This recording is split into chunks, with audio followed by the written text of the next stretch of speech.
என்னோட வீடியோவை ரெகுலராக பார்க்குறவங்களுக்கு ஒரே ஒரு விஷயத்த சொல்லிக்க ஆசைப்பட்றேன். மேபி நீங்கள் நினச்சிருக்கலாம், என்னடா இவன் டெய்லியும் காலையில் வேலைக்கு போனாங்கிறான், சாயங்காலம் வந்தேன் லேப்டாப் ஓப்பன் பண்ணேன், நான் போய் என் வேலையை பார்க்குறேன், மீண்டும் நாளைக்கு சந்திப்போம்னு போயிடுறான், ஒரே மாதிரி அரைச்சமாகவே அரைச்சிட்டு இருக்கானே, கண்டென்ட்டில் ஒரு வேல்யூமே இல்லையேன்னு ஃபீல் பண்ணியிருந்தீங்கன்னா தயவு செஞ்சு என்ன மன்னிச்சிருக்கேன். ஏன்னா இப்போ ஒரு 20 நாளாக நான் போஸ்ட் பண்ணிட்டு இருக்கிற வீடியோஸ் எதுவுமே லைக்ஸ்க்காகவோ ஃபாலோவர்ஸ்க்காகவோ போஸ்ட் பண்ணுறது கிடையாது. நான் ஜஸ்ட் என் லைஃப்பை டாக்குமெண்ட் பண்ணிக்கணும், அதுக்காக மட்டும்தான் இந்த வீடியோஸ்லாம் போஸ்ட் பண்ணிட்டு இருக்கேன். இந்த 100 நாளில் நான் என்னோட கரியரை ஷிஃப்ட் பண்ணிக்கிறதுக்காக என்னெல்லாம் பண்ணுறேன், அதெல்லாம் என் லைஃப் எவ்வளோ தூரம் கொண்டு போகுது, அதெல்லாம் எனக்கு என்னென்ன கொடுக்குது, நான் இந்த அளவுக்கு சேஞ்ச் ஆயிருக்கேன் அப்படின்றது எனக்கு தெரியணுன்றதுக்காக தான் இந்த வீடியோலாம் போஸ்ட் பண்ணிட்டு இருக்கேன். இது மட்டும் தான் காரணமான்னு கேட்டால் அதான் இல்லை. ஏன்னா எனக்குள்ள ஏகப்பட்ட இன்னர் ஸ்ட்ரகிள்ஸ் இருக்கு. அதையெல்லாம் பிரேக் பண்ணி அதுலேருந்து நான் எவ்வளோ தூரம் வெளியே வந்திருக்கேன், எவ்வளோ லேர்ன் பண்ணியிருக்கேன், எவ்வளோ சேஞ்ச் ஆயிருக்கேன்றதும் எனக்கு தெரியணும். அது மட்டும் இல்லாமல் நான் ஒரு விஷயத்தை ஸ்டார்ட் பண்ணால் அதில் கன்சிஸ்டண்ட்டாக இருந்ததே கிடையாது. ஸ்டார்ட் பண்ணி கொஞ்ச நாள்லேயே அவ்வளோதான், நம்மளால முடியாது, நமக்கு வராது, நமக்கு தெரியாதுன்னு சொல்லிட்டு பாதியிலே குவிட் பண்ணிட்டு போயிடுவேன். அது மட்டும் இல்லாமல் நான் ஒரு பர்ஃபெக்ஷனிஸ்ட்.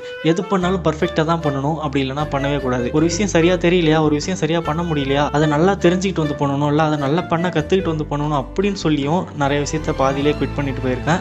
நிறைய விஷயத்த ஸ்டார்ட் பண்ணாமலும் இருந்திருக்கேன். நான் என் லைஃப்பில் இப்போ வரைக்கும் ஒரே இடத்துல ஸ்டக்காக இருக்கிறதுக்கு இதுவும் ஒரு காரணம். அதனால தான் என்ன ஆனாலும் கன்சிஸ்டன்சியை மட்டும் விட்டுறவே கூடாது. அது மட்டும் இல்லாமல் எந்த ஒரு விஷயத்துலையும் ஓவர் பர்ஃபெக்ஷனிசம் எல்லாம் பார்க்கவே கூடாது. எனக்கு என்ன தெரியுது, எனக்கு என்ன வருது, அதை வச்சு என்னோட லைஃப்பில் நான் எப்படி குரோ ஆக முடியுன்றத எனக்கு நானே ப்ரூவ் பண்ணிக்கணுன்ற ஒரே காரணத்துக்காக தான் இந்த டாக்குமெண்டிங்லாம் நான் பண்ணிட்டு இருக்கேன். இப்போதைக்கு என் மைண்டில் லைக்ஸ் வேணும், ஃபாலோவர்ஸ் வேணுன்ற எந்த ஒரு ஐடியாவுமே கிடையாது. எனக்குள்ளே ஓடிட்டு இருக்கிற ஒரே விஷயம் என்னோட லைஃப்பை மாற்றிக்கணும், அவ்வளோதான். அது மட்டும்தான். அதுக்காக நான் என்ன பண்ணுறேன், என்ன நான் எந்த அளவுக்கு இம்ப்ரூவ் பண்ணிக்கிறேன்றது எனக்கே தெரியப்படுத்திக்கிறதுக்காக தான் இந்த டாக்குமெண்டிங்லாம். இப்போ கூட என்னால் முடியல. இன்னைக்கு கூட வேலை கொஞ்சம் ஹெவியாக தான் இருந்துச்சு. எனக்கு கை கால்லாம் வலிக்குது, பேக் பெயினாக இருக்குது, மைண்டு போய் கொஞ்சம் ரெஸ்டடுன்னு சொல்லுது. இருந்தாலும் நான் அதை கேட்க போகிறது கிடையாது. அதனால் என்னோட வீடியோஸை ரெகுலராக பார்க்குறவங்க யாரும் என்கிட்ட எந்த ஒரு வேல்யூமே எக்ஸ்பெக்ட் பண்ணாதீங்க. கண்டிப்பாக ஃபியூச்சரில் வேல்யூ ஆடட் கண்டென்ட்ஸ்லாம் கண்டிப்பாக போஸ்ட் பண்ணுவேன். ஏன்னா என்னோட பேஷனே கான்டென்ட் கிரியேஷன் தான். அதுக்காக கற்றுக்கிட்டது தான் இந்த வீடியோ எடிட்டிங். இப்போது பேஷனாக கரியரான்னு பார்க்குறப்போ கரியர் தான் ஃபஸ்ட்டில் இருக்குது. அதுக்காக தான்